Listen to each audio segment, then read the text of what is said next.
탈락이야, 병신아.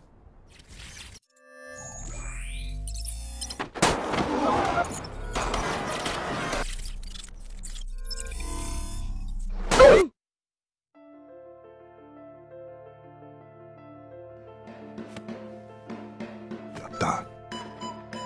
두 발로 자유롭게 다닐 수 있는. Kisah diawali dengan masa lalu seorang bocil yang sedang main permainan tradisional Korea bernama cumi-cumi, yang kalau di daerah saya ini namanya gala santang gitu. Bocah ini sangat ahli memainkan permainan tersebut dengan teman-temannya, di mana permainan itu dibagi menjadi 2 regu. Peraturan di permainan ini cukup mudah, di mana ada regu penjaga dan regu yang tidak menjaga. Nah, yang tidak menjaga itu harus bisa melewati para penjaga tanpa tersentuh ataupun keluar dari garis yang sudah ditentukan. Ya mirip-mirip di daerah kita lah, ini mah ya. Dan film dengan judul Squid Games ini pun dimulai. 밟으면 개쌌다. Cerita dimulai dengan penampilan seorang pria yang biasa saja hidupnya. Ia bernama Gi-hun. Setelah ia dipecat dari pekerjaan lamanya, ia menjadi supir sekarang dan tinggal bersama ibunya yang sudah tua. Gi-hun diberikan beberapa uang untuk menghadiahkan anaknya yang hari itu berulang tahun. Jadi si Gi-hun ini udah cerai sama istrinya dan anaknya itu bersama dengan mantan istrinya tersebut. Karena duit yang diberi emaknya tak cukup, Gi-hun meminta duit tambahan lagi dengan memaksa. Merasa tak cukup, Gi-hun dengan kelakuan bangsatnya pun menggeledah lemari untuk mencari kartu ATM emaknya itu, berniat buat mendapatkan uang tambahan.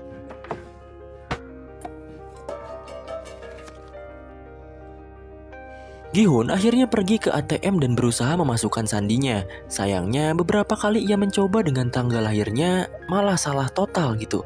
Dan temannya yang biadab ini menyarankan untuk menggunakan tanggal lahir ibunya saja. Tapi Gi-hun malah memasukkan tanggal lahir anaknya sendiri. Dan beruntung, sandi yang ia masukkan benar. Karena ia tahu kalau ibunya sendiri lebih sayang kepada cucunya itu. Singkatnya, Gi-hun bersama temannya ini malah bermain di tempat judi pacuan kuda. Di percobaan pertama, ia gagal karena pilihannya itu kalah. Ia pun mempertaruhkan uangnya lagi di percobaan kedua. Dengan pusing dan emosi, akhirnya ia bisa berhasil memenangkan taruhannya itu. Dengan bahagia karena bisa melipat gandakan uangnya itu, ia pun memberi 10.000 won kepada mbak-mbak kasir. Setelah itu, ia pun menelpon anaknya dengan gembira agar ia bisa memberikan kado ulang tahun yang mewah malam hari nanti. Tapi tiba-tiba,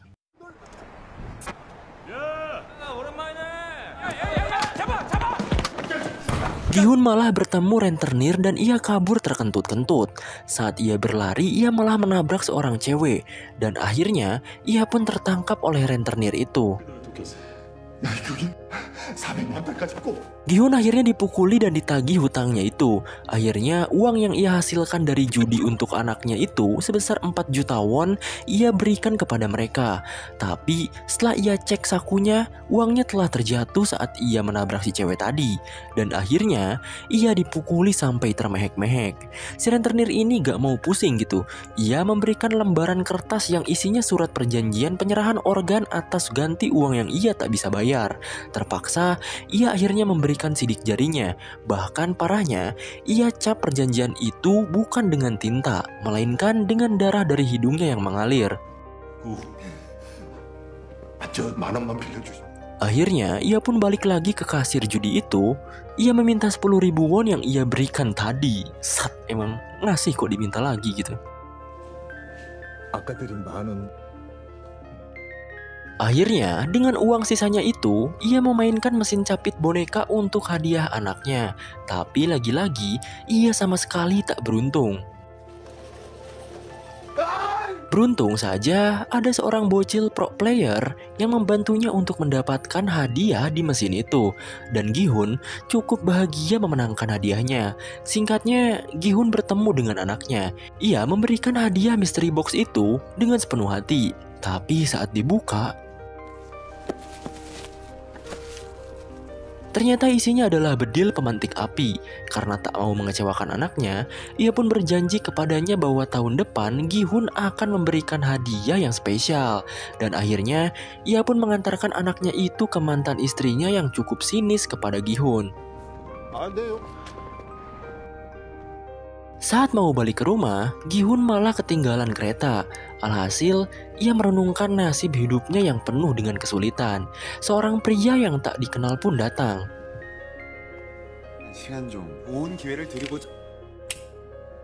Pria itu menawarkan untuk bermain permainan bersamanya, dan permainan itu bernama dakji, di mana di antara pemain harus membuat satu lipatan kertas membalik dengan lemparan dari kertas lainnya.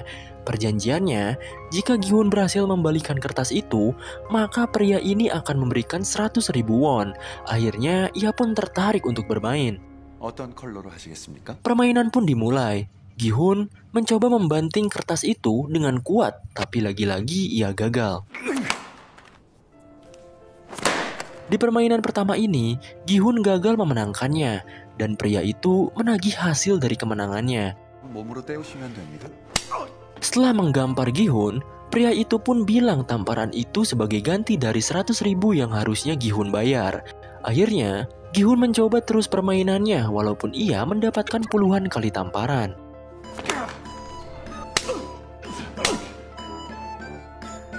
Lalu, ia pun menggunakan 100% kekuatan otak dan lengannya. Akhirnya, Gi-hun bisa memenangkannya. Ia pun dengan emosi langsung menggampar pria itu. Pria itu akhirnya memberikan 100.000 won karena Gi-hun berhasil memenangkan gamenya. Setelah lama bermain, Gi-hun mendapatkan cukup banyak uang. Pria itu pun bilang bahwa Gi-hun bisa mendapatkan uang lebih banyak dari permainan. Gi-hun yang trauma karena game dan judi hari ini tak mau ikut serta karena sudah bersyukur dapat uang dari banyaknya gamparan di pipinya.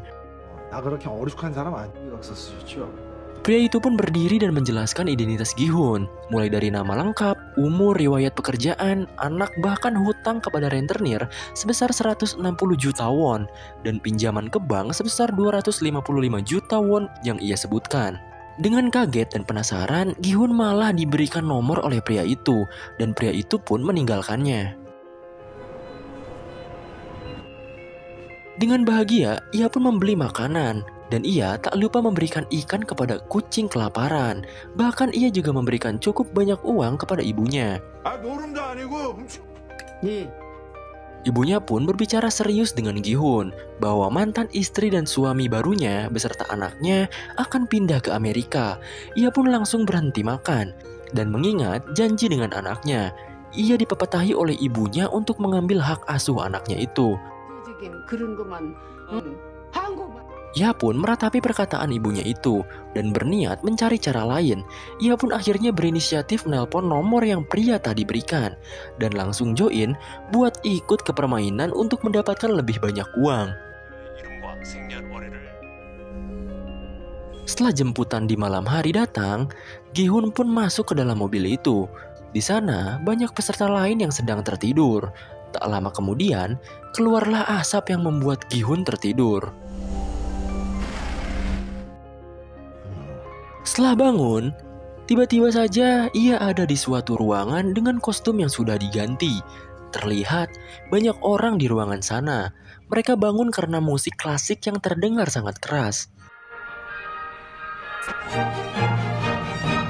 Terlihat juga banyak orang yang menjaga atau kita sebut saja staff yang menggunakan kostum berwarna merah dan topeng yang sama. Setelah kagum dengan ruangan itu, Gi-hun bertemu dengan kakek-kakek tua yang kebetulan ia juga pesertanya. Tampak kakek-kakek itu menghitung banyaknya orang di sana, padahal jelas-jelas jumlah peserta yang mengikuti permainan ini tertera sebanyak 456 orang. Kakek-kakek itu juga adalah peserta pertama. Gi-hun bilang kepada kakek-kakek itu, kenapa kakek malah ikut-ikutan game kayak gini? Bukannya kakek harus menikmati hidangan dari anak dan menantu, lalu menikmati waktu bersama cucu-cucu kakek gitu. Kakek itu hanya menjawab, bagaimana dengan orang tuamu? Apakah orang tuamu menikmati masakan istrimu dan menikmati tingkah lucu anak-anakmu? Seketika Gi-hun kena comeback. Ia juga menjelaskan bahwa hidupnya tak lama lagi. Ia mengidap penyakit tumor otak. Di lain tempat, keributan pun terjadi, di mana seorang pria jabrik bertato sedang memukuli wanita. Ia bernama Deokso. Biar gak ribet, kita panggil saja dia Bang Jabrik. Dan wanita itu bernama Saebyok. Sepertinya mereka berdua terlihat kenal lebih lama, karena Bang Jabrik ini bilang kepada si cewek kalau ia mengkhianati dirinya dan kabur dari Bang Jabrik. Dan si cewek itu menjawab bahwa ia tidak kabur, ia hanya ingin hidupnya mandiri. Entah punya hubungan apa mereka gitu kan. Yang jelas nanti juga akan terkuak gitu. Dan perkelahian pun terjadi lagi. Gi-hun yang melihat itu langsung menendang wanita tersebut. Gua kira mau jadi pahlawan, bengek. Gi-hun menendang wanita itu dengan alasan wanita itu yang mencopet dirinya saat menabrak di rumah judi kemarin.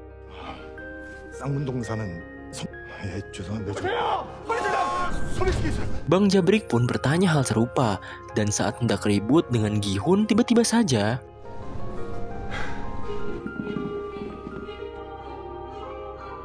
para staf bertopeng pun datang dan mengumumkan persoalan dari permainan yang akan mereka mulai. Staf itu berkata bahwa pemenang dari permainan ini akan mendapatkan uang dengan jumlah yang sangat besar. Dan juga akan ada 6 permainan dalam 6 hari mendatang. Pada awalnya, para peserta tidak percaya kepada para staf ini. Begitu juga dengan seorang pria bernama Cho Sang-wo.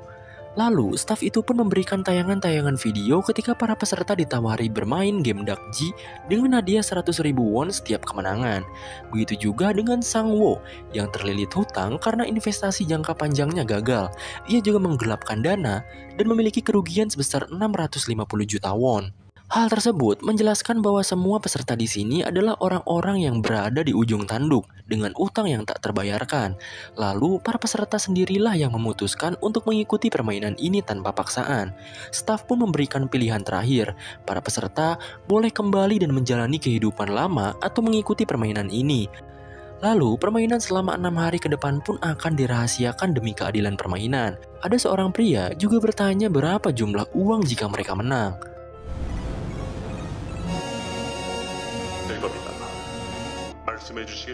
Mereka akan memberitahukan jumlahnya setelah para peserta menang di setiap permainan, dan juga keputusan terakhir pun dimulai di mana para peserta harus menandatangani keikutsertaan atau tidaknya dalam permainan ini. Para peserta pun berjajar menandatangani perjanjian itu. Begitu juga dengan pemeran utama kita, Gi-hun. Isi surat itu tertera 3 pasal, di mana pasal pertama, pemain tidak diperbolehkan berhenti bermain. Kedua, pemain yang menolak bermain akan dieliminasi. Ketiga, permainan dapat dihentikan jika mayoritas setuju. Gi-hun tampak rada bimbang dan tidak enak hati karena ia melihat si pak tua yang tak pikir panjang untuk ikut. Ia pun akhirnya gengsi dong, dan akhirnya ikut serta dalam permainan itu. Permainan pun dimulai. Para peserta dibawa ke sebuah ruangan di mana ruangan itu sangat indah dan membuat mereka terkejut. Lalu, mereka juga difoto agar wajah mereka tertera jika mereka tereliminasi. Di lain tempat, ada seseorang bertopeng yang entah ini siapa. Ia memulai permainan ini dengan membuka gerbang lapangan bermain. Setelah para peserta keluar dari ruangan itu, Gi-hun pun menemui seorang temannya bernama Sang-wo. Gi-hun sangat terkejut kepada Sang-wo karena berada di sini, karena saat kemarin Gi-sun belanja ke toko ibunya. Ibunya bilang bahwa Sang-wo sedang sibuk dengan bisnis besarnya di luar negeri. Di lain tempat, pria bertopeng itu mengangkat teleponnya yang berdering. Dengan julukan frontman, ia pun melaporkan bahwa permainan sudah siap untuk dimulai, dan ia pun duduk santai dengan TV sebesar gaban dengan tayangan para peserta itu. Di lapangan, para peserta takjub dengan keindahan pemandangannya, padahal mereka sebenarnya sedang di dalam ruangan. Permainan pun dijelaskan. Permainan pertama adalah lampu merah, lampu hijau, di mana jika robot itu berbalik dan mengatakan lampu merah, maka para peserta boleh bergerak menuju garis finish dalam kurun waktu 5 menit. Seorang teman Gi-hun pun bilang bahwa permainan ini sering dimainkan ketika kita kecil. Ada 2 orang peserta yang saling rival-rivalan. Mereka taruhan agar cepat-cepat sampai di garis finish dengan 1 juta won. Dan permainan pun dimulai dengan cepat. Si rambut kuning pun berlari paling depan. Karena ia masih bergerak ketika robot itu berbalik, maka ia pun langsung jatuh tersungkur. Robot itu pun mulai membelakangi. Perlahan-lahan, para peserta mulai bergerak menuju finish. Teman si rambut kuning malah ngata-ngatain kepada temannya yang sudah tereliminasi. Temannya pun mengeluarkan darah dari mulutnya dan membuat ia panik. Alhasil, ia pun tertembak dan mati. Darah yang muncrat ke wajah seorang wanita membuat histeris pemain lain. Dan akhirnya, mereka semua pun panik dan berlari menuju gerbang kembali. Tapi selama mereka bergerak, mereka akan ditembaki oleh robot itu. Jumlah pemain berkurang sangat pesat. Mereka tak tahu kalau tereliminasi mereka akan dibunuh. Di sisi lain, pria bertopeng bernama Front sedang asik minum sambil menyaksikan serunya permainan yang bagaikan pembantaian ini. Akhirnya, permainan pun kembali dimulai dengan sisa pemain yang berkurang. Terlihat seorang kakek yang berjalan langkah demi langkah dengan santai. Pemain lain pun mulai bergerak maju kembali. Kesialan malah terjadi kepada Gi-hun. Setengah tubuhnya tertindih oleh jasad pemain lain yang membuat ia kehilangan banyak waktu. Sang Bo menyarankan untuk berjalan di balik badan orang lain agar mengurangi resiko pendeteksian dari robot itu. Dan Gi-hun mulai berusaha berdiri lagi. Sedangkan Bang Jabrik mengetahui ada seseorang yang berlindung di belakangnya. Wanita itu adalah Sae-byok. Ia pun mengancam Bang Jabrik untuk tidak macam-macam. Jika tidak, ia akan menggerakkan kepalanya saat robot itu sedang mendeteksi. Di sisi lain, orang yang dijadikan Gi-hun berlindung tertembak. Saat ia hendak berlari, seorang pria yang tak mati saat dibedil pun malah meminta tolong kepada Gi-hun. Dan ia kehabisan banyak waktu karena orang itu. Gi-hun melihat waktu yang tinggal 1 menitan. Ia pun tak memperdulikan pria itu dan terus bergerak maju untuk mencapai finish. Di lain tempat, si frontman malah nyalain lagu jazz sambil nontonin mereka. Lagu ini membuat vibes pembunuhan di film ini berbeda. Satu persatu dari mereka tertembak. Dengan perjuangan yang sangat edan, mereka pun berusaha terus berlari saat robot itu berbalik. Dan beberapa dari mereka pun berhasil mencapai garis finish. Si kakek, Bang Jabrik, Sae-byok, bahkan Sang Wo sendiri, terkecuali pemeran utama kita. Waktu tinggal 20 detik lagi, Gi-hun malah mengalami masalah. Hampir saja ia jatuh saat robot itu mendeteksi. Ia pun dibantu oleh seseorang pria yang baik hati. Dengan terburu-buru karena waktu, Gi-hun dan pria yang menyelamatkannya pun berlari dan melompat ke garis finish. Beruntung, ia bisa selamat dari permainan pertama ini. Karena waktu sudah habis, beberapa orang yang tersisa akhirnya dieliminasi dan langsung pergi ke akhirat. Ruangan permainan pertama ini pun ditutup dan film Squid Games Part 1 pun selesai.